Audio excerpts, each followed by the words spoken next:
Mother's Day is almost here, and you can get her the most beautiful time-tested gift around. A watch she can wear every day from Movement. Whether mom's into classic dress watches, rare and refined ceramics, or tried and true bestsellers, Movement has something she'll love. And right now you can save big on the best Mother's Day gift ever with up to 50% off site-wide during Movement's Mother's Day sale at mvmt.com. Again, that's up to 50% off at mvmt.com. We made this.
Black alert.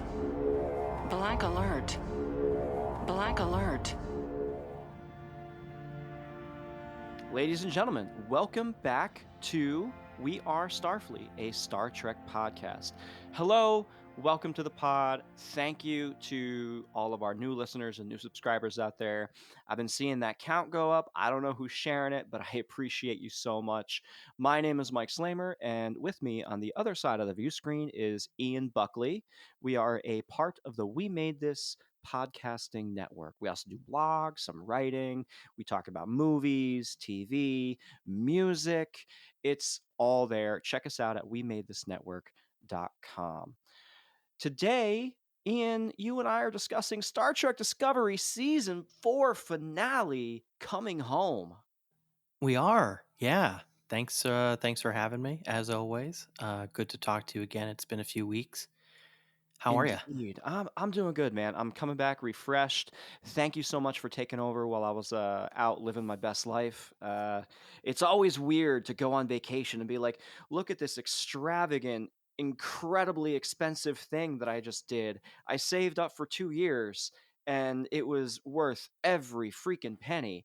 But it's still weird to come back and be like, guys, do you want to see my pictures? Nobody wants to see pictures from your vacation. I mean, it was the Star Trek cruise. You're probably going to encounter a few people, myself included, who do want to see those pictures. I know you've already Oh, shared some of those, and they're great.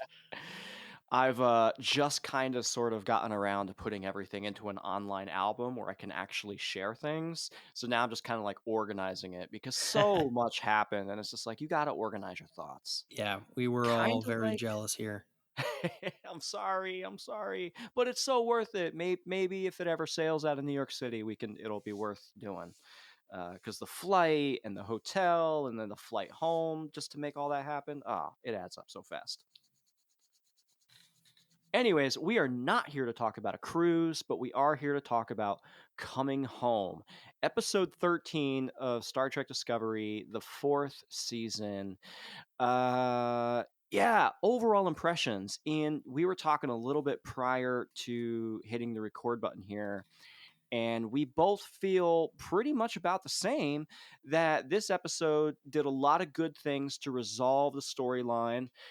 There were some pacing issues, there were some elements that maybe were questionable in the grand scheme of things, and also just kind of how things wrapped up. Some things were good and some things fell short. So for me personally, I gotta say this was a strong season finish considering the past couple seasons were less than strong. Solid 7 out of 10. How about you? Sure. Yeah, I thought it was fine. I certainly liked it compared to the season 3 finale, which I actively disliked. I think anyone who listened to that episode will Mm, remember. Yep.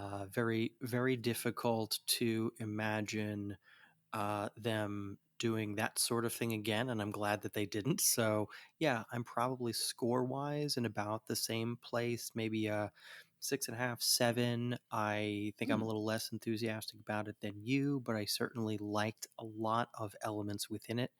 I think that some of my problems with it are tied into some of my problems with the storytelling structure of the Hmm. series, the series as a whole, but the season specifically.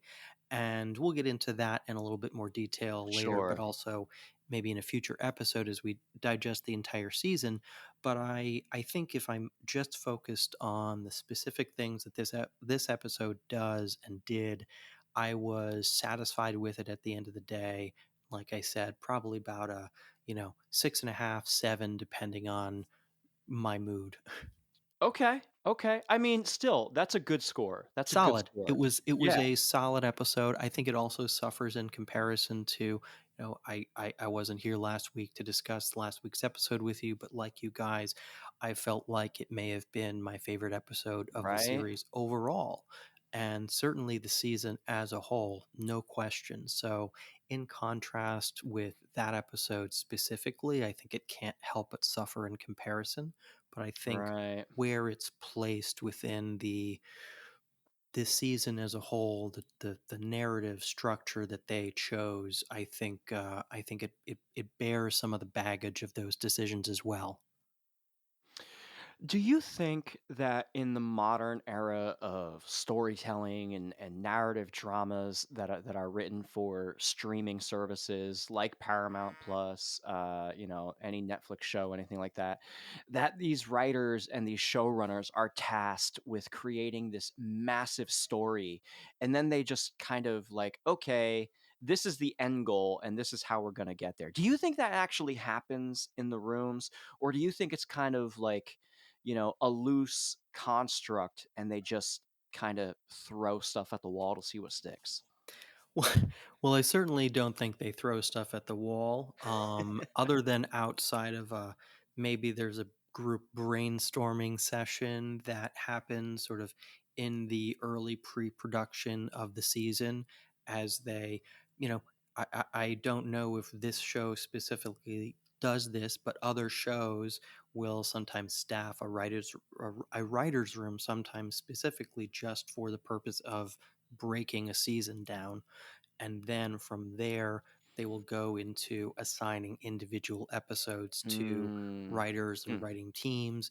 Maybe the scripts get passed around for different polishes, different passes. It works differently on every series, Sure. so it's hard to pattern what we know about writers rooms and other Star Trek series onto this one. Even a show like Picard, a show like Lower Decks, those series each have their own approaches to how they write the seasons. So I'm curious to get that information too. Hopefully, we'll get a little bit more insight. Maybe there are some behind the scenes. I'm not the best at watching those sort of after treks, so it's Yeah, possible same. that they've gotten into a little bit more detail about the writing process for some of these episodes. So we can maybe put some of that on ourselves and maybe do a little digging on that. Maybe they've Mm. shared some of those insights. But yeah, I'm with you. I'm curious to know how that happens. Yeah, this episode was written by Michelle Paradise, who's also the executive producer and showrunner of Star Trek Discovery. So, she knows the whole story. She knows exactly where point A, point B, C, D, all the way to Z is going to be. So, there's some thematic, narrative going on throughout the season. And you and I were discussing prior to hitting the record button that it's like, how come certain decisions were made? Why did we spend time here versus not spending time here? And in the finale, of course, let's talk about the things that maybe we didn't like so much first, because I want to go out on a high note. I really enjoyed this episode. Tilly came back. That was awesome. Seeing Tilly in her element. Yeah, like I said earlier, there's a lot of things I really liked about this episode and about the season overall. If you go back and listen on an episode by episode basis, I'm sure I was more positive about this season, perhaps than any season that's come before. And I Mm, want to acknowledge that.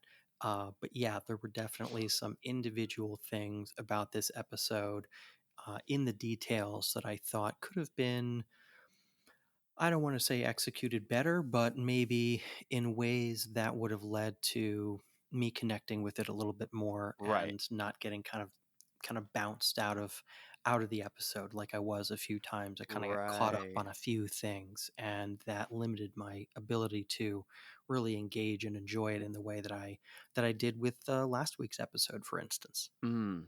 So, for example, Tilly comes back, which is great. Hmm. Mary Wiseman really performed very well in front of the camera in this particular episode next to Oded Fair. So, the whole crux of the opening of the episode is that Earth and Navarre are absolutely under attack. The DMA is approaching. You have asteroids and debris coming crashing down onto Earth.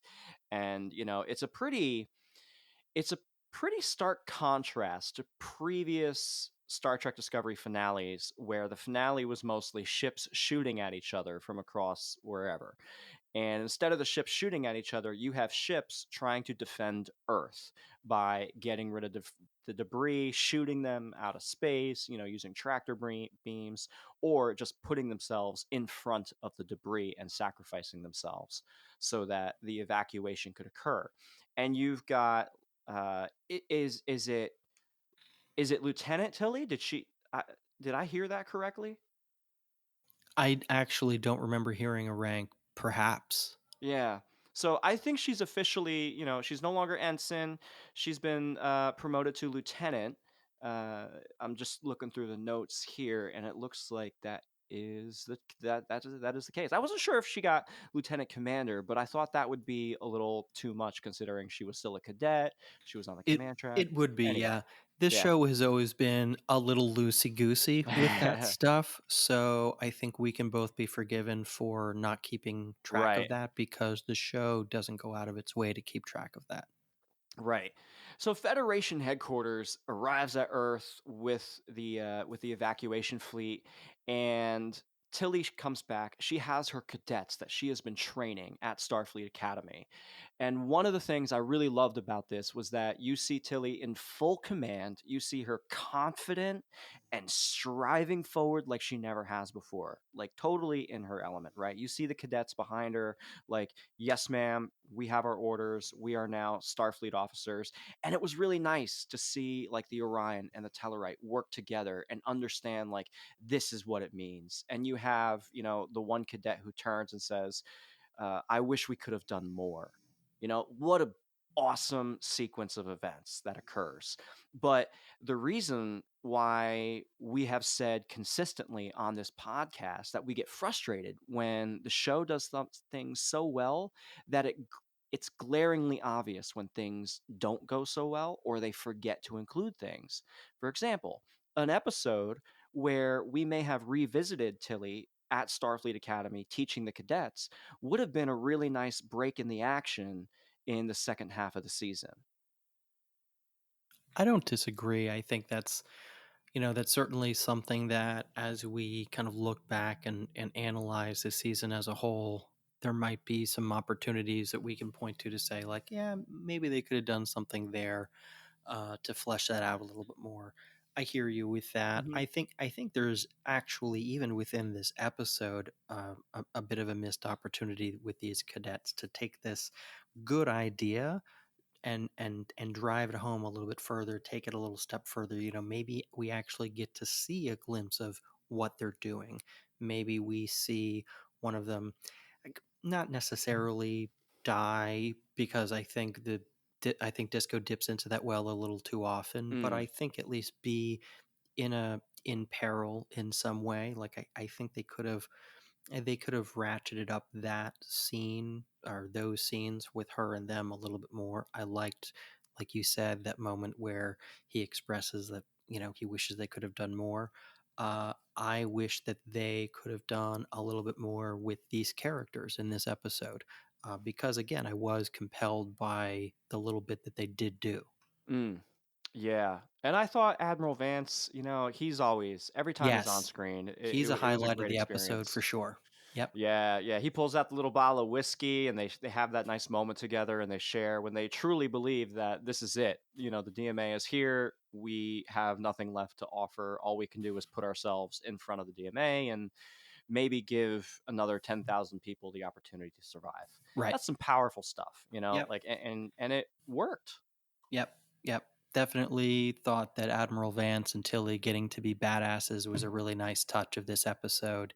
It did, like you said, it did kind of make me wish that we had checked in with them maybe at one point earlier than this Hmm. in the season, but I didn't really feel as strongly about that as I think you did. No, that's fair. That's fair. I mean, again, it's one of those things where we got to see it because it's the action occurring at Earth. So, there has to be that dramatic tension applied throughout the episode. So the viewer, the audience, we understand what's truly at stake here.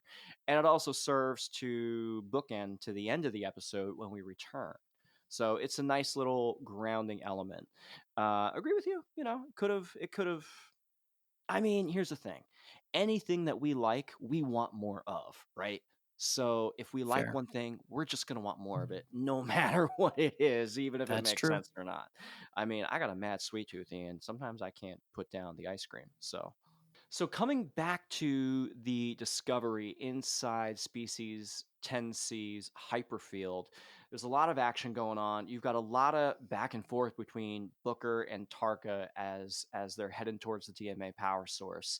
The whole action sequence with Book's ship and the resulting ending of Book's ship when General Ndoye flies a shuttle into it, knocks it out. I gotta say, really cool stuff. And I genuinely enjoyed the back and forth between Book and Tarka as Tarka begins to realize, through Book's discussion with him, that listen, what you are doing is creating an absolute end for everybody. This void that will be created as a result of destroying this power source is going to completely eliminate not just the 10C, but this void is going to travel through space and kill everybody, whoever it comes in contact with. So you're trading one massive problem for an even bigger problem, potentially. So what's the point? Why is your selfish need to get back to Oros worth the lives of everybody? And there's something real to that. Not just the climate change issue, kicking the can down the road, trading one problem for another, but in a person's single minded task, in their own goal to push forward constantly towards one thing, that tunnel vision can exclude so many other avenues of opportunity that may get you to your goal sooner than you may realize. Throughout all of this, there's this emotional undercurrent. The tension is building. And the use of Grudge's collar, I thought was really cool as a way to get through the little the little brig force field. And it's Grudge's collar that Book uses to actually create that little hole, that opening, so they can get out. Him and Reno. Really, really fun, really enjoyable. The tension on board their ship is something that I thought was really well written. Yeah, I liked the sequence on the ship. I thought that their interaction was solid. I really appreciated that Book finally did get through to him. Yes, it was too late, but I think the both of them really acted the hell out of that scene. I think Sean Doyle has done a great job all season long. I He found has. him to be a much more interesting foil on the sort of antagonist side of the season, much the same way as I found Rillick to be a very compelling foil on the sort of protagonist side of the season. I think both of them have been fine additions to the series, and while I'm sad to see him go. I certainly thought he was a welcome presence this season. And yeah, like you said, I really liked their interaction.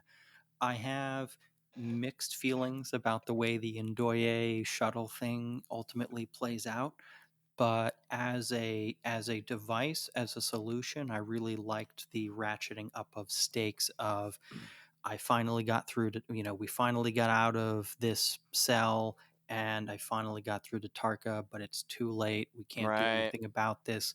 We're going to need someone to be on a suicide mission. And, I was reminded of, I just rewatched. Hello, it is Ryan, and I was on a flight the other day playing one of my favorite social spin slot games on ChumbaCasino.com. I looked over at the person sitting next to me, and you know what they were doing? They were also playing Chumba Casino. Coincidence? I think not. Everybody's loving having fun with it. Chumba Casino is home to hundreds of casino-style games that you can play for free anytime, anywhere, even at 30,000 feet. So sign up now at ChumbaCasino.com to claim your free welcome bonus. That's ChumbaCasino.com and live the Chumba life. No purchase necessary. VGW. Void were prohibited by law. See terms and conditions. 18+. Okay, round two. Name something that's not boring. A laundry? Ooh, a book club. Computer solitaire, huh? Sorry, we were looking for Chumba Casino. That's right. ChumbaCasino.com has over 100 casino-style games. Join today and play for free for your chance to redeem some serious prizes.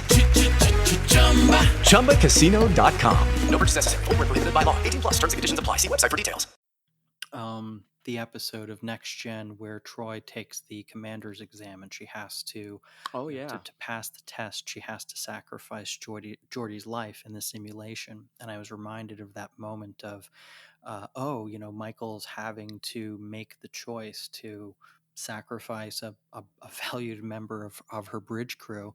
And then I thought it was a good moment for Ndoye to step in and have an opportunity for redemption. I didn't love the sort of immediate deflation of the stakes of that, where you have this is likely to kill all three of them to immediately, well, as it happened, all three of them survived. Yeah. I didn't like that. That feels like a little microcosm example of a problem that Discovery has as a whole. But the ratcheting up to that moment was all really effective for me. To talk about the Ndoye shuttle sequence, did you, when the scene first started and Detmer stands up, what was your reaction when Detmer stood up? I thought there was a very good chance that they would have her do it in the moment. I was kind of caught up into that. But once Ndoye stepped up and volunteered, I immediately was like, I get that. That makes sense. Like I was okay with that pivot. It felt like a realistic moment of like Burnham and Detmer have this understanding where Detmer's ready to go, Burnham's ready to send her. I thought that it felt like that moment landed, and then we had a believable and acceptable alternative that was Yes. present, and I thought that was it didn't feel like a cheat. Agree. It did not feel like a cheat. Yeah, we got that moment with Detmer when she looked over at Oo and Oo like kind of like gave that little half, not even a nod, like barely even a look. Her eyes like slightly shifted. And you're just like, oh, this is it, this is it, no way, no way, no, no, no, no. It's like, I just saw her on the cruise, she's gonna be on the show soon, like, come on, like, there's no way, I can't talk to her about how she died. That's terrible. I started panicking, I started freaking out. And then right away Ndoye jumps in, volunteers, and agreed, like, it felt like such a natural shift. Like it felt like somebody coming to terms with their own actions on board the ship, sabotaged Discovery, committed treason against planet Earth and the Federation, even though they're not technically in the Federation as of yet, right? Just overwhelming guilt for having done that. And the only thing that I was kind of like taken aback by, as you said, was the whole transporter situation where it's 99.9% a suicide mission, but then we get Ndoye out anyway. It's like, well, again, if and it's a problem that I think the show does have, where they don't want to let go of characters. They don't necessarily want to just give them for the sake of the story. They It have to hold on to also, them. specifically to that character, I think there was, given the additional absolutely zero consequences for her actions whatsoever, I think that also colored my feelings about her surviving that Yep. moment. Like I feel like narratively, like if like Tarka got his punishment, if you want to put it in those terms. Like I realize Right. that's not really the 32nd century enlightened way of looking at things, but in terms of just like storytelling language, right? Um, Tarka transgresses and he ultimately doesn't survive. Right. Or Booker Booker almost doesn't survive. And then Ndoye not only survives a suicide mission with apparently nary a scratch, but is then just immediately forgiven of all right. sins without any question. And that was an element that really That I bothered didn't me. appreciate about it. Yeah, Yep, I that didn't bothered like me. how they handled Ndoye. And in contrast, and it's I promise it's not just a 21st century like justice like punishment thing. Right. Because I thought the way they handled Book was actually great. I thought that felt like an enlightened 32nd century Yeah. approach, and that might put me in the minority of fans. I don't know how people felt about Book's, the end of that particular story, but I thought that was handled well. It felt like okay, there's this 32nd century equivalent of community service, and he's helping to undo the damage that he contributed to. So fine. But for there to be zero acknowledgement of wrongdoing on her end, I Mm-hmm. felt like was A little cheap. yeah, it was tough. It Yeah. was tough. Yeah. That felt like a cheat. That felt like it undercut the Yeah. moments that led up to that for her. It honestly, it felt like it undercut that character and their journey. Mm. Um, you know, they were presented with an opportunity to have that character, I think, continue on a journey if they were going to survive, like continue on a journey of redemption, and instead it was just hand waved away. Yeah, while you're talking about this, I've been thinking about how it could have been weaved into the episode in a natural way that did not take away from anything that they actually did. And in that final sequence, after you have Stacey Abrams, have that nice little moment with Ndoye, like, oh, I'm glad you made it back, or let's make sure you don't have any close calls. Could have said that and then been like, okay, security, please take Ndoye. Like have that moment, acknowledge that she did something good, and then be like, okay, but you still have to, pay the price for your actions. That could have been weaved in. I'm just thinking about how it would have made sense. But I Right, like am, book presumably yeah, faced some sort of justice in tribunal, that yeah, he was clearly sentenced to something. And the fact that Ndoye, who was an accessory to some of the same crimes that Book was charged with, and mm-hmm, committed some fresh ones of her own, including treason, without any of the mitigating right, motivational circumstances that they go through like multiple episodes to establish for these guys. right. They give her no such sort of motivational justification other than that she's a bit of a worrywart, and that's just hand waved away. It fell very flat for me, that particular part of Yeah. it. Yeah.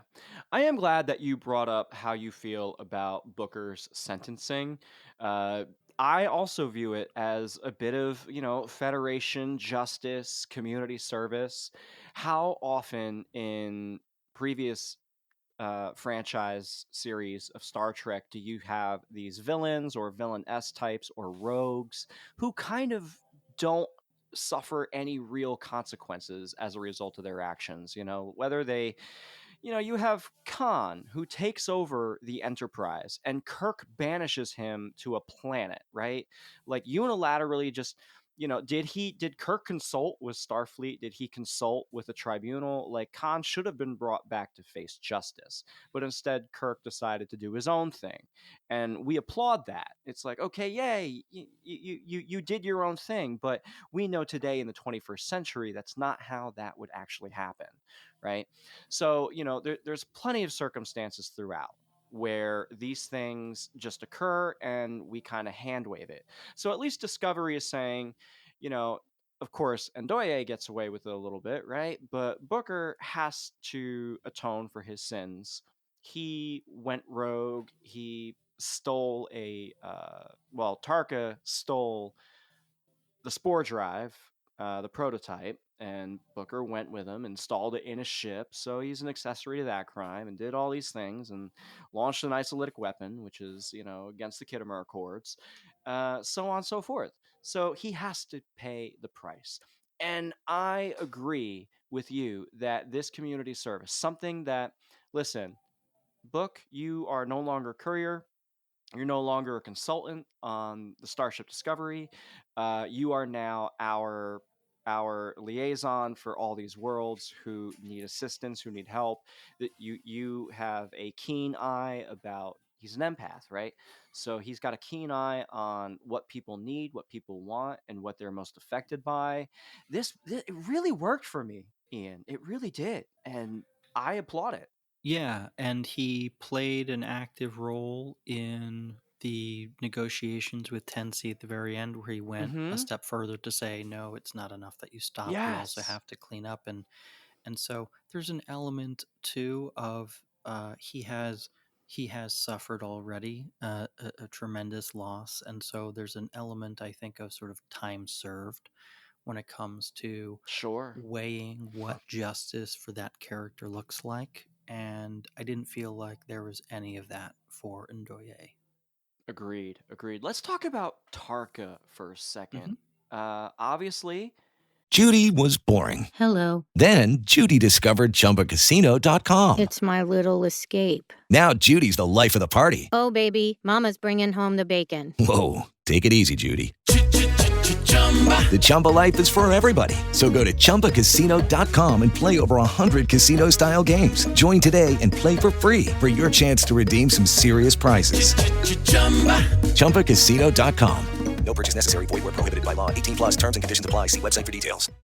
what happened. They flew into the hyperfield and instantly vaporized. However, he was working on getting that power surge to power his personal transporter, which he had been working on, conveniently put into the dialogue there. Do you think that it was enough power to get his transporter to send him to Kyalise? Oh no, I think we saw him meet his end personally. Yeah. But I did say that I sort of wished that he got his happy ending with his friend. Yeah. And there's there's a part of me that still wants that, but I don't really think so. But maybe there would be, it's sort of the uh like with the oh my god, Jason Isaacs' character, Lorca. Lorca, sorry. There's people who are like, oh, Prime Lorca is still possibly floating out there somewhere. Like, Right. there's some element of that. We could maybe have Tarka come back in some way. There's the you know in other series, there's been the suggestion and the exploration of the concept of the multiverse. And so who knows, maybe that's sort of a backdoor way of cracking open that door a little bit. I don't know, but Mm. I think not. Yeah, yeah, I tend to agree with you. My optimism wants me to believe that Tarka did indeed get to his friend Oros, and that's where they're living happily ever after. Whether it's an afterlife or indeed a multiverse, I guess remains to be seen, or not. I don't know. Let's talk about the 10C because this Yeah, stuff is really cool to me. for sure. For sure. We speculated quite a bit Yeah, about what they were going to appear to be like. And they did take it into the kind of Lovecraftian eldritch horror yeah, design space that we yep. speculated they might. But even within going into that space, I thought they were realized visually pretty well. They look very, very alien. Yes. and that's what you want. Maybe they look a little bit more corporeal and recognizable than I hoped, but only in the sense that they remind me of other sort of fantastical creatures that have already been imagined. Yeah. So I think because they don't have that complete out of whole cloth originality to them, there's always going to be an element there's always going to be an extent to which they underwhelm a little bit, at Okay. least compared to, like, I think whatever was in our imagination. But I think they still did a good job with it. I liked the end result. I really liked what they did with them last week in terms of conceptualizing the kind of in between language, the bridge language, and um, yeah, I liked Mm. how alien they presented. They really did seem like they went above and beyond in making these feel truly like Yeah. unlike anything we've encountered before. Even the extremely advanced species that have been encountered in Star Trek before, they've all had some sort of way of presenting an avatar that humans could interact with in some way that felt familiar and comfortable. The Celestial Temple and the Mm. Continuum were Hmm. both sort of, when we saw humans interact with them, they both presented kind of humanoid appearances to us, and Right. so these were just completely on their own terms. This is what they look like, and I thought it was realized well. Yeah. Completely agree. It's the first time we've seen, I think, truly truly sentient alien species. I know the Tin Man, crystalline entity here and there, but I never viewed that as truly alien, you know? And this was something I was very happy to see realized. Agree with you that, yeah, maybe a little derivative of that Lovecraftian element. Like they are very similar to the fantastical creatures that we have seen in different mediums before. But I don't necessarily think that's a ding or a negative in any kind of a way. And it felt good to see that realized on screen. And one thing that I've always loved Discovery for, you too, is the actual visuals that they give. The VFX is outstanding. It's incredibly cinematic. I felt this episode, watching it, I felt like I was watching a full length feature film.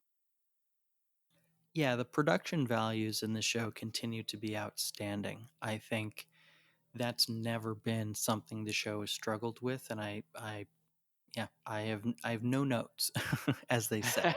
I thought that everything was pretty damn cool that they did visually here. Yeah, although, and here we go into the other side of things, the communication process in this Mm. episode. Mm-hmm. So, in the previous episode, we took a lot of time, a lot of very careful time to establish that we need a bridge language, that we need to actually communicate, and how do we do that?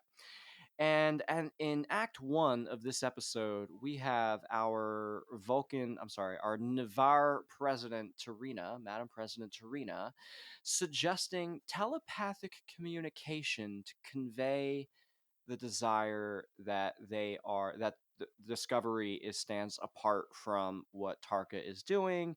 We're here to help. We are individuals. And I gotta tell you, Ian, I was not happy about that for one big freaking reason.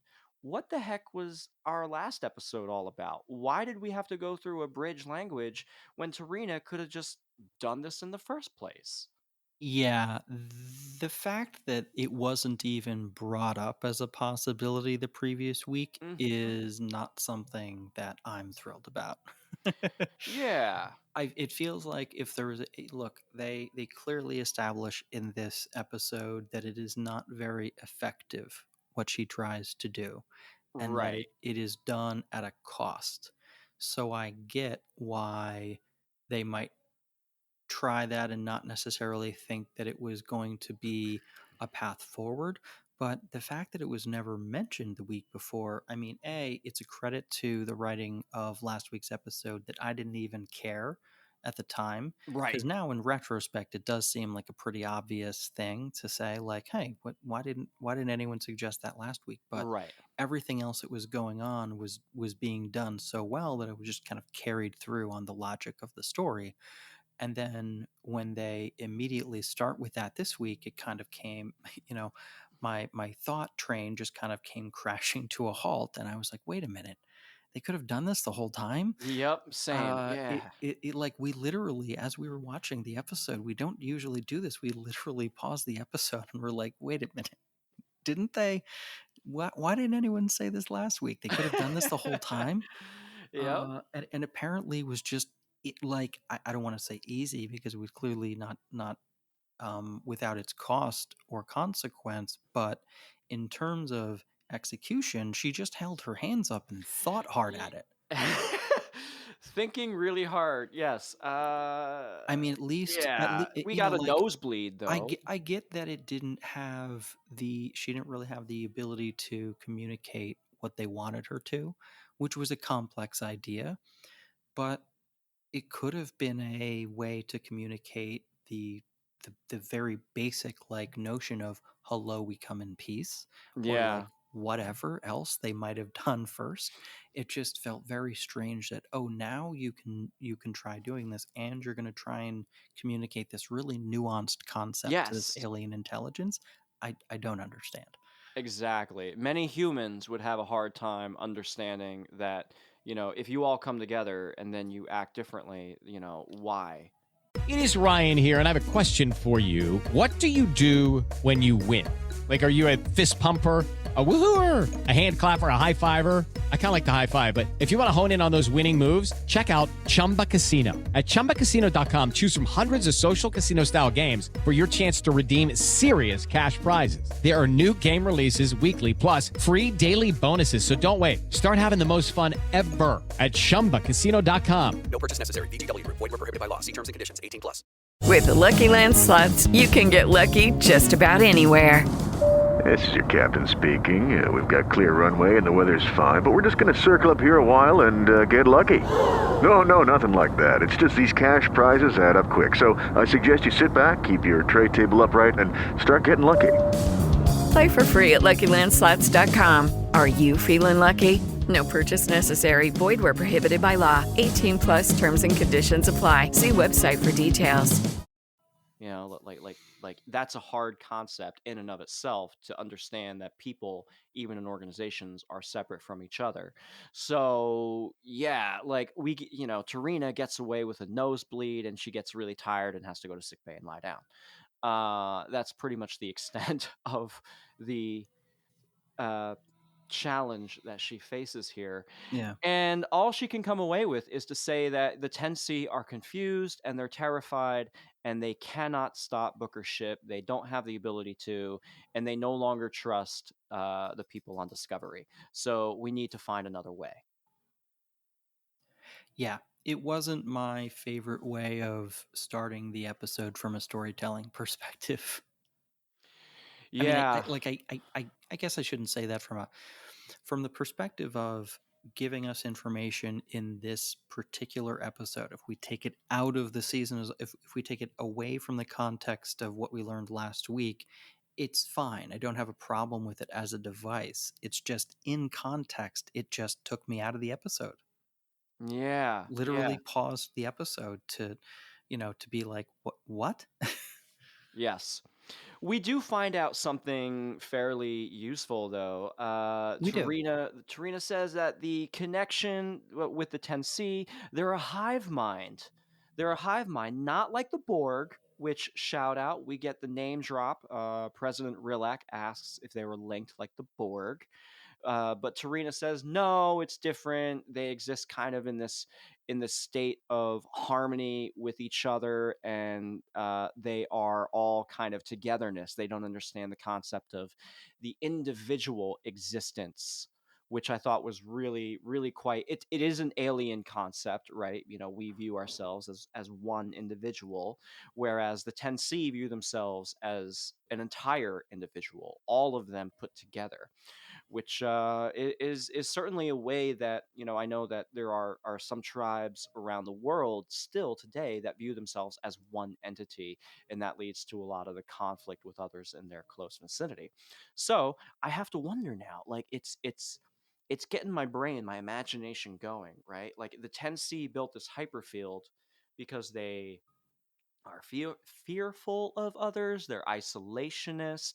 Why? What happened? What happened to their planet that caused them such great fear? Why did they, collect inwards and build this hyperfield around them? There's a lot of Right. questions that we don't get the opportunity to explore. Yeah. Again, because of in terms of the way they chose to pace the season, we just don't have the opportunity to spend as much time Right. in this space with these entities as we might have liked. Yes, yes. So we do have a wonderful scene that results between Saru and Tarina. I just want to quickly ping it because I thought it was a beautiful thing. Tarina and Saru, they talk to each other, and Tarina mentions she's like, I'm avoiding personal relationships because of work. It's too complicated, this, that, and the other thing. Saru admits, like, yes, I too have been hesitant since leaving Kaminar all those many years ago. And he said this really wonderful thing. He said that placing such limits don't protect me so much as dull the brightness of my days. And that was a beautiful line. And Captain Saru coming in with this unrelenting wisdom in every moment. Yeah, Saru and going back to things that we really liked about this episode, Saru and Tarina continue to be a highlight, really of the season for me. And it's interesting to see, Captain Saru take this sort of opposite approach that we see Captain Picard take when it comes to pursuing intimacies and human connection, like Yeah. so to speak, human connection. And we see the weight of that isolation on Picard in season 2 of Star Trek Picard, and it's interesting to see Captain Saru and Tarina take a different tack in the 32nd century. Yeah. Yeah. How'd you like their final scenes together? I liked all of their scenes together. I again, sort of to say what I said earlier, as far as Saru and Tarina go, I have no notes. I love that. I love that. Yeah, same. I'm so glad that they finally got together. Right? It's like the will they, won't they, will they, won't they, and at the very end of the episode, and shout out to the cinematography too, because that whole sequence, kind of going up and down and panning between the different characters as they came together, really lovely, really well done. And it's nice to see Saru find a connection. Earlier on in the season, part of the reason he came back to Starfleet to deal with this was because he was kind of feeling a little bit lost, even in Kaminar. Yeah, yeah, for sure. I liked the interplay that the two characters had. The building dynamic between them felt like it Mm. unfolded naturally. The two seemed to have, believable alien chemistry. Yeah. They each are coming from their own perspectives and societies, and are going through this particular experience for the first time for each of them. So I liked the approach that they took to the relationship this season. Romance isn't something that Star Trek always does well. Yeah. Yeah. And I thought that they, so far in Discovery, certainly in these latter seasons, have been doing quite well. I think Michael and Book, their dynamic is light years ahead of what her dynamic was with what's his name in season 1 and 2. Oh yeah. And Yeah. I Yeah. think that the whole Saru Tarina dynamic has been, like I said, a highlight so far.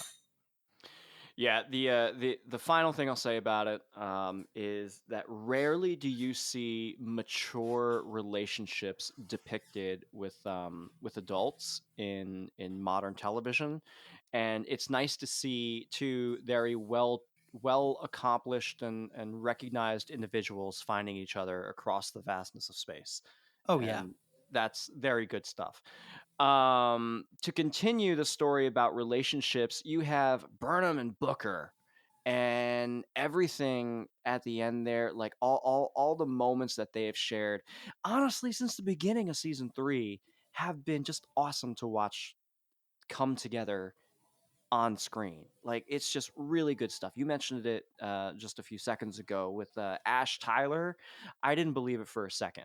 Like it was just there, and now you have this relationship with Booker that Burnham has, and it just feels so grounded and realistic. That the final moment before Book is transported away to go on his mission, when they're sharing their moment in quarters, and Michael kind of mocks the thing that he says, like laughs at him a little bit, and they kind of smile.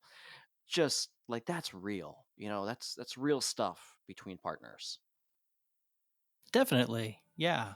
I thought that the moments of her thinking that Book had been lost was very that Yeah. whole sequence was very affecting. She seems much more comfortable in her skin and in this role, and I think some of that's also a reflection of the time that Sonequa Martin Green has spent with this character now. But Mm. I just think that the show fits her better now. She fits the show. She and the show are less at odds, I think, Yeah. and hopefully that's a dynamic that continues to develop going forward. Yeah, the phrase that Booker uses, "Quaconi Yaquan," a phrase used by hunters with the tightest of bonds, meaning roughly, "We've parted 100 times, may we rejoin to part 100 more." Love it. Love it. This is good stuff. It's good writing, and it's good TV. Absolutely. Yeah, this stuff worked for me. So, what didn't work in this? There was Well, we've talked about a few of the things. I yeah. think the handling overall of Ndoye really fell flat for me. I think that overall, this still had with it a sense that the season 3 finale had way too much of just Oh yeah. wrapping everything else up a little bit too quickly and neatly in order for things to really feel ultimately satisfying in the way that I think the show wanted them to feel. So it kind of happened again here where everything was wrapped up with a neat little bow, right? Very neat, very quick, and Yeah. again, after all the sort of awe and wonder and build up to the TenC and the compelling challenge of first contact, it was a little hard to feel satisfied with like how quickly communication became almost as easily as if they were using the universal translator. Like all of a sudden, Exactly. incredibly complex That concepts were communicated with yes. almost no difficulty. Yeah, Even the seamless concept conversation. of communicating individuality to a collective consciousness took no more than a couple of lines. And Right. that felt like it didn't serve the excellence of what was set up in the previous week. Yes, yes. It was really frustrating when they all get on the orb to go down to the 10C's environment, and we are able to communicate with this alien species where in the last episode, Ian, it took the entire episode just to basically say hello and start a conversation.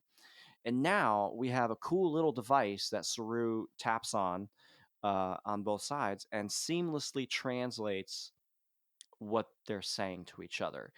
And it really took me out. It really took me out. I was probably as annoyed with it as you were, just from the standpoint of logic. We spent all this time to learn this bridge language. We start getting there. We have to learn math. We have to go through the algorithms. You've got the Starship AI Zora, who gets name dropped here, but doesn't really have a lot to do in the episode, by the way, which I was a little dismayed of. I was kind of hoping for a bigger payoff, considering we went through the entire story of Zora becoming sentient, truly, and achieving a rank and a role on board Discovery. and Zora is kind of relegated to uh I'm not sure really, in at least in this episode. So with Saru being able to translate, and then you have these big speeches between President Rilak, Captain Burnham, and then Cleveland Booker coming in and monologuing so much, all these very nuanced and confusing concepts of time, space, people, family, individualism versus the collectivism. And I'm not sure that all the dialogue in that scene really worked for me. I really feel like, for a species like TenC, they could have misconstrued very easily anything, right? And just been like, oh, no, we're going to keep the DMA on because you guys down there are all extremely problematic for the universe. So we're going to turn on the vacuum and clean y'all up. Like, it could have easily gone that way. Yeah, there's a part of me that, I mean, ultimately I did like that they were good guys, essentially. Sure, I yeah. liked that approach to them, but it did feel a little, it just felt a little easy. After all of the buildup, it just felt a little fast, a little easy. It would have been interesting to see them try to actually engage in diplomacy that was more than just a couple of our main characters having some monologues and having that communicated flawlessly, and then the TenC responding in exactly the way we hoped. It just felt a little flat. All that to be said, right? Like I love the portrayal of the TenC. Yeah, that was great. And when Book kind of, as an empath, he lights up. I'm still unclear on what specifically it is. Yeah, I don't love that. Yeah, I don't love that, but but when it's he lights nice, I up, guess. yeah, and the TenC all light up in solidarity. I Hmm. really loved that. That was a powerful moment. And let me ask you this. So there's a thought that, like, yeah, this language, it went the way it went. It's very difficult. But using the fact that the TenC communicate via these transmissional lights and the pheromones to get their point across, I think that the TenC are inherently more emotional than even humans or empaths are. And so they are very adept at feeling and understanding what a person, what another may feel. So that one conversation that they have, they're not just listening to the context. They're not hearing words like planet.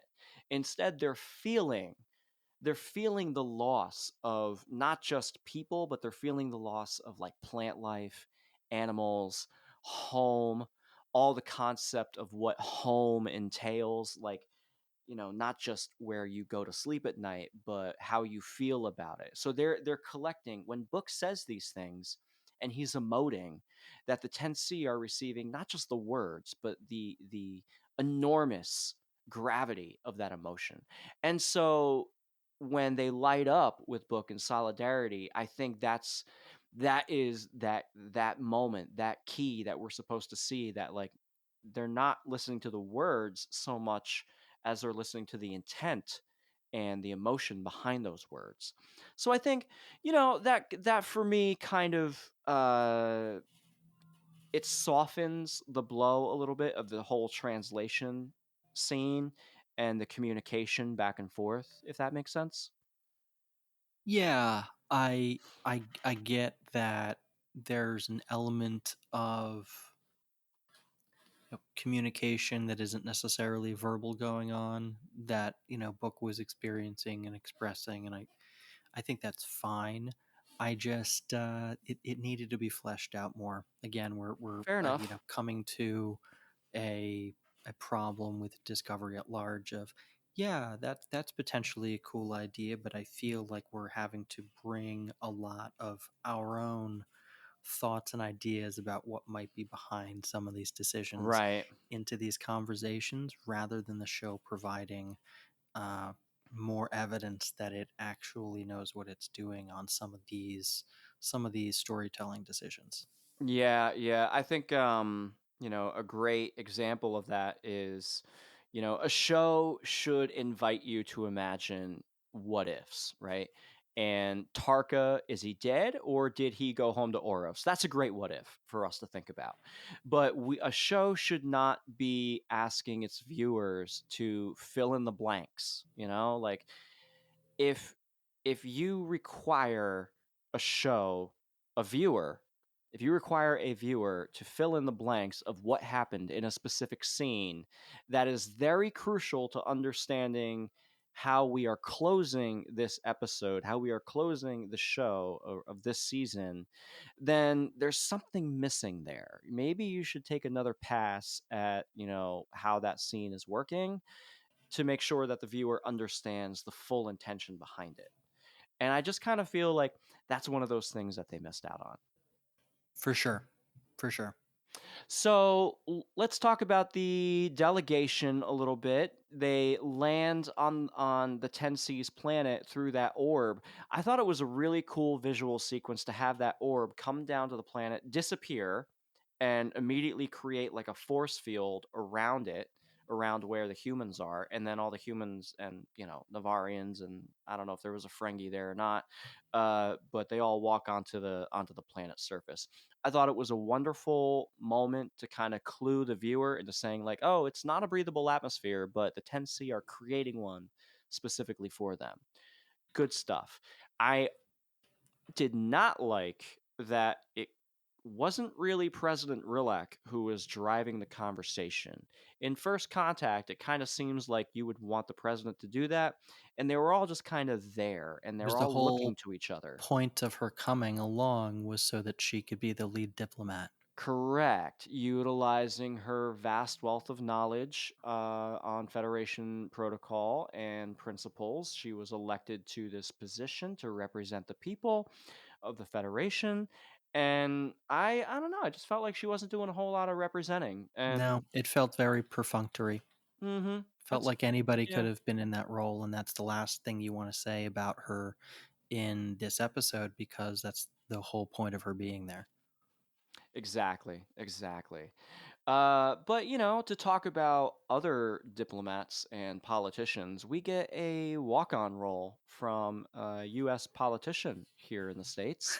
We do. Stacey Abrams plays the Federation president. No, I'm sorry, the Earth president. Earth president, right. Judy was boring. Hello. Then Judy discovered ChumbaCasino.com. It's my little escape. Now Judy's the life of the party. Oh, baby, mama's bringing home the bacon. Whoa, take it easy, Judy. The Chumba life is for everybody. So go to ChumbaCasino.com and play over 100 casino-style games. Join today and play for free for your chance to redeem some serious prizes. ChumbaCasino.com. No purchase necessary. Void where prohibited by law. 18 plus terms and conditions apply. See website for details. Rilak's the Federation president. Yes. There's a lot of presidents. There is. It's a very top-heavy show. There's a lot of presidents. There's multiple captains. Everyone on the bridge is a commander. Yes. Hey, that's a good point. I didn't really think about that. Interesting.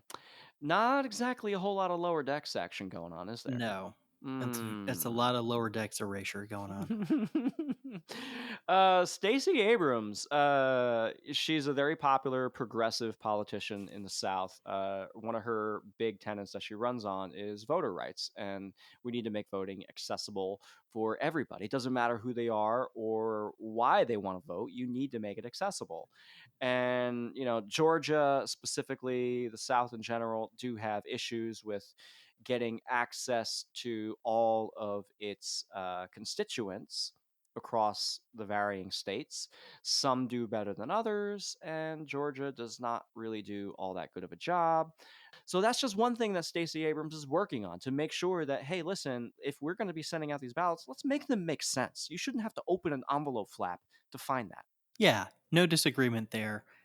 I think where some fans might struggle a little bit is in it just feeling a bit ham-fisted, maybe more than a bit. Sure. And it's also when it transitions from cameo to walk-on role, you want to be very careful about making sure that you cast someone whose acting chops, I think, are up to carrying the weight of the role that you give to them. And she did fine, but Fine is a good it word. was Yeah. very much like a even if I didn't know that you were a politician, it would have the performance would have stuck out. And I think that at the end of the day is always going to be a problem and is always going to have an impact on the shelf life of the episode, because at some point in the future the novelty of the cameo is going to not outweigh the flatness of the performance. And I don't think it was a bad performance. I just think it was okay. I viewed it as like very clearly Stacey Abrams was having the time of her life. She's a huge Star Trek fan. I mean, she Right, must have been having a blast. right. Like she could barely contain that smile. Yeah, which is great. I think that was sort of what they needed to lean into, was let's have a nice cameo scene here and then move on. You know? The other thing I kind of took issue with was that it kind of felt like, did we need the Earth president to come to Discovery for this? Like in the shuttle bay, like it something. No, I'm No, sorry. It was the Federation headquarters. it was all warped around making the appearance happen, which again is Yeah, like which lends you itself can see to. all the when you can see all the wires and all the strings, it takes some of the magic out of storytelling. And this episode, in some of these decisions that they made, felt pretty creaky. Yeah. And I kind of didn't like how, the Earth president says, "Captain, may I have a word?" And then they walk to the side and they didn't talk about anything of consequence. No, It nothing. was just, "Hi, how are you?" "Hello, I'm How good. are How you? are you?" I wanted to have a scene with you. Yeah, I just wanted to have a scene with Yeah, you. yeah, It yeah, was yeah, like, yeah. come on, guy. Yep, And then, yep. it's just The handling of Ndoye was very, yeah, it was all, yeah, agreed. yeah. Um Overall, I mean, I really liked the episode. I didn't mind the cameo bit. I thought, like you, it was fine. I think it worked okay in the context of the episode. Yeah, I It's just think you just can say that about the episode overall. yeah, And that's, it was kind of hammy. It was ham-fisted, and it kind of it was a step down from episode 12. And I texted this to you, and I've noticed it, and it's been the fourth time now. But, Discovery is an expert at episode 12s. well, I'll say this. The last season, that was certainly the case, where we both came away from the second to last episode feeling good and then the last episode feeling bad. We Yep. definitely don't have that situation here. I just think that we're again come away with the impression of, okay, that's what you guys chose to do. Yeah. Fine. Yeah. I will say, as a finale, I still think although it's been a while since I watched it, but at least in my head, the season 2 final episode was my favorite finale of a Discovery season so far. Okay. Okay. Yeah, I mean, I didn't care for the season 2 finale all that much. I thought it was fine. I thought this was a strong finish to this season, even though it was a little uneven in many different places. But I genuinely enjoyed it, and I gotta tell you, watching through the whole thing, I mean, I was excited. I was laughing when it was appropriate.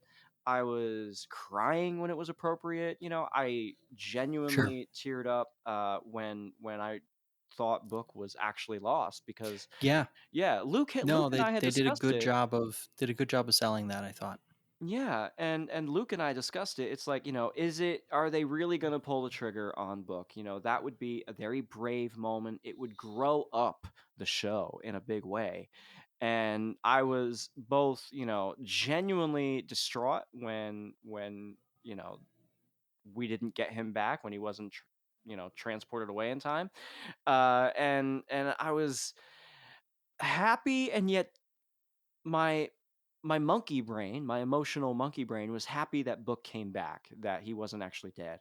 But then my analytical, hey, I'm a podcaster brain said he should not have come back. Right, right.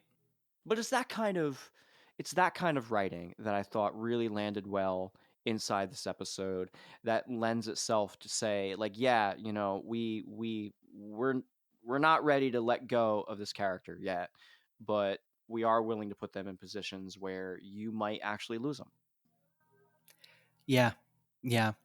It feels like an example of the show pulling its punches yet again, and I think that it chooses not to in some cases that don't always make sense, and then it chooses to in others that don't always feel satisfying. So it's interesting what they've chosen to do here at the end, and I don't know what they're going to do with their dynamic in the next season. Whether we'll just kind of pick back up with them being, having had a period of time pass, and now he's had his time served, and now he's back in the fold. His ship is gone, so he's not going to be an independent operator anymore Right. in that sense, which is, I think on one hand it's a little too bad. That was an interesting kind of feature of the show once that dynamic was established, and I'm curious to see where they go from here. Yeah. I don't have a lot of faith that David Ajala will stay off the show unless he's contracted elsewhere in terms of the story. I mean, uh, I'm sure they're going to hand wave, just like The Burn. They're going to hand wave a lot of things and just say, like, oh, yeah, that's kind of in the past. Other people are working on it. We are not going to revisit that story. This is the new story that we're pivoting towards. And oh, yeah, Book finished his community service, so he's back on board now. And by the way, we're not going to reference anything. Yeah, I hope he's back. They've got good chemistry together. He's a fun presence in the show. He's certainly not an element of the show that has been a problem. That's for sure. That's for sure. He's added quite a bit more. Um, do you think we're kind of spoiled post Game of Thrones era with characters dying? I think that shows struggle to take the right lessons from what that show did with some of those character ends. It's also something that people point to the show, and certainly it did create a few of its own, but it largely followed what happened in the books as far as which characters met their ends. Made Right. some decisions differently. George Martin has even spoken about wishing that he had made some of the decisions with certain characters that the show had. So I guess it's, well, no, it's undeniable to say that serialized television has forever been changed by the success of that show, for better or worse. And yeah, we're definitely seeing shows, I think, feel the need. You even spoke about, you and Luke talking about Book possibly being lost this season, and talking about how you felt like that would show the show growing up. Like, I don't necessarily know that that's true. I don't necessarily know that a show needs to do that. I think that it needs to be thoughtful about how it does that. I think it could Yes. have been a good opportunity to do that there, but there are other times when this show has, I think, killed off a character in an attempt to be taken more seriously or to give the show a little bit more weight, and it's fallen flat because it hasn't been done well. Yeah, I would love to have been. I'd have loved to have been around when the episode where Tasha Yar gets killed, when it aired, and just been in like some community to talk about it and see how people felt about it, because it would be an interesting juxtaposition, because I can't think of any true main character deaths outside of Spock, right? On Star Trek that truly impacted in the way that, we're talking about Book being. Yeah, no, I don't really think that outside of maybe Jadzia or maybe Tasha. Jetsia Mm, is the one that would come to mind for okay, me. yeah, Jadzia makes sense. Yeah, for sure, for sure. But even that was kind of sort of like we lost the actor, but kind of sort of the character because of the whole Trill Yeah, symbiote man, I don't know. situation. I remember. I mean, I was watching Deep Space Nine religiously back when her character left the show, and I was crushed. Yeah, okay. Well, there you go. Ian, what else do we need to talk about in the finale? Did Nothing. we I'm done. cover everything? I think so. I think it was it was like we've been talking about it. It was exciting. It was fun to watch. I really enjoyed it. Uneven in different places. The fandom seems pretty split as per usual when it comes to Discovery. Uh, but at the end of the day, if you felt something, if you laughed, if you cried, if you enjoyed it, then that's all that really matters at the end of the It day. worked. It worked on a lot of levels. I came away wishing that it had worked on more. Yeah, that's a good way of putting it. That's a good way of putting it. Well, it gives them something to strive for in season 5. Any thoughts on season 5? No, I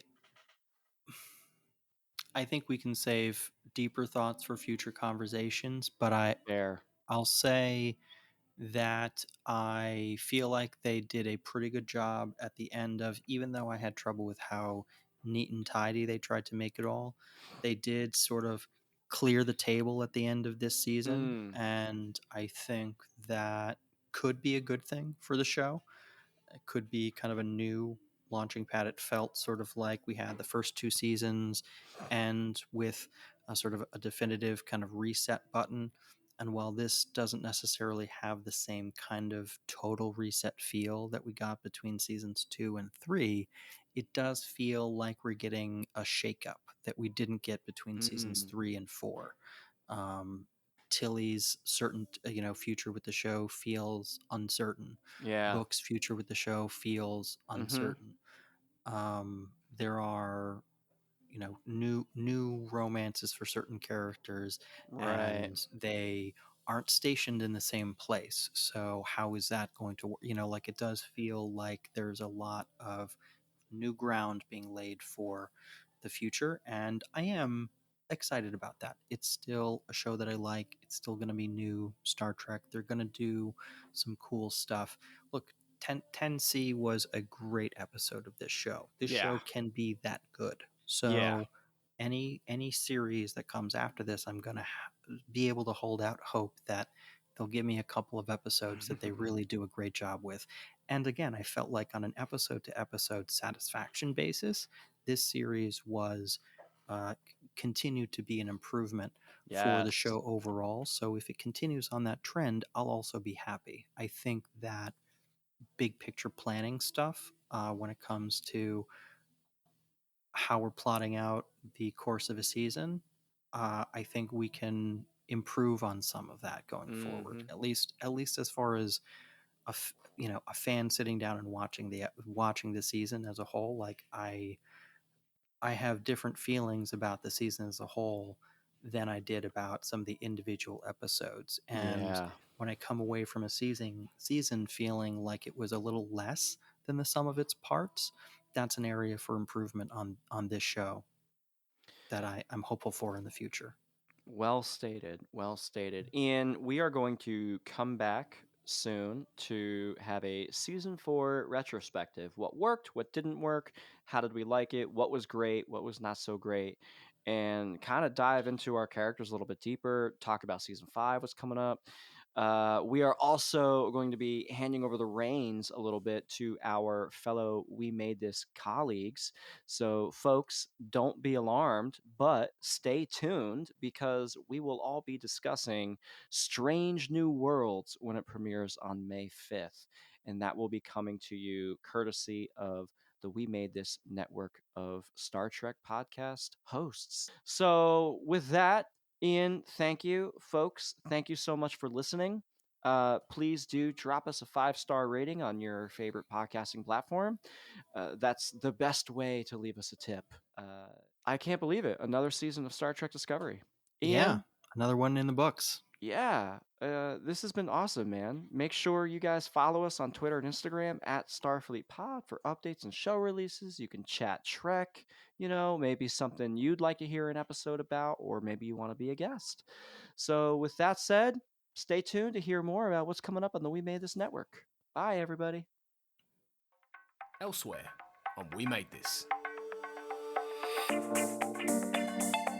The Failed Critics Podcast. This Leatherface isn't a young guy anymore. He's a big guy. He's an older guy. Like, just sprint a little bit up the road and shoot him. Like, he's got a big chainsaw as well, that if he's swinging it around, he's got to be careful with it or he's going to hurt himself. He's not going to be quick. Literally, some of them have got guns at some point in this film. Just sprint 20 yards up the road and shoot him. There's a number of plot holes in this where the Hardesty character has the opportunity to point blank him and just doesn't do it. And it's just like, you've gone all this way, you've waited 50 years to see him again, and you could literally just blow his head off. Yeah. He's not posing any threat to you whatsoever. In fact, he's sat on his bed waiting for you to do something. And then you have a little chat with him. So just blow him away. Free with this month's issue. Quite often, things that go fast is good. But that's not, because it doesn't go really fast. Yeah, just goes faster. Yeah, and also when you've been ominously stalking, which is what that baseline does, it's just ominous, then going fast is not. Like Jason Voorhees doesn't run, does he? No. He doesn't need to. He remains just ominous the whole time. Yeah, but that's what this song should have done. He's not Jason Voorhees. He's the T-1000's brother. And did the T-1000 run? Not really. Yeah. A bit, but not that a bit lot. when he's fucking chasing after them in the car, he's definitely running. Maybe quite that's famously. why he did it. You know what?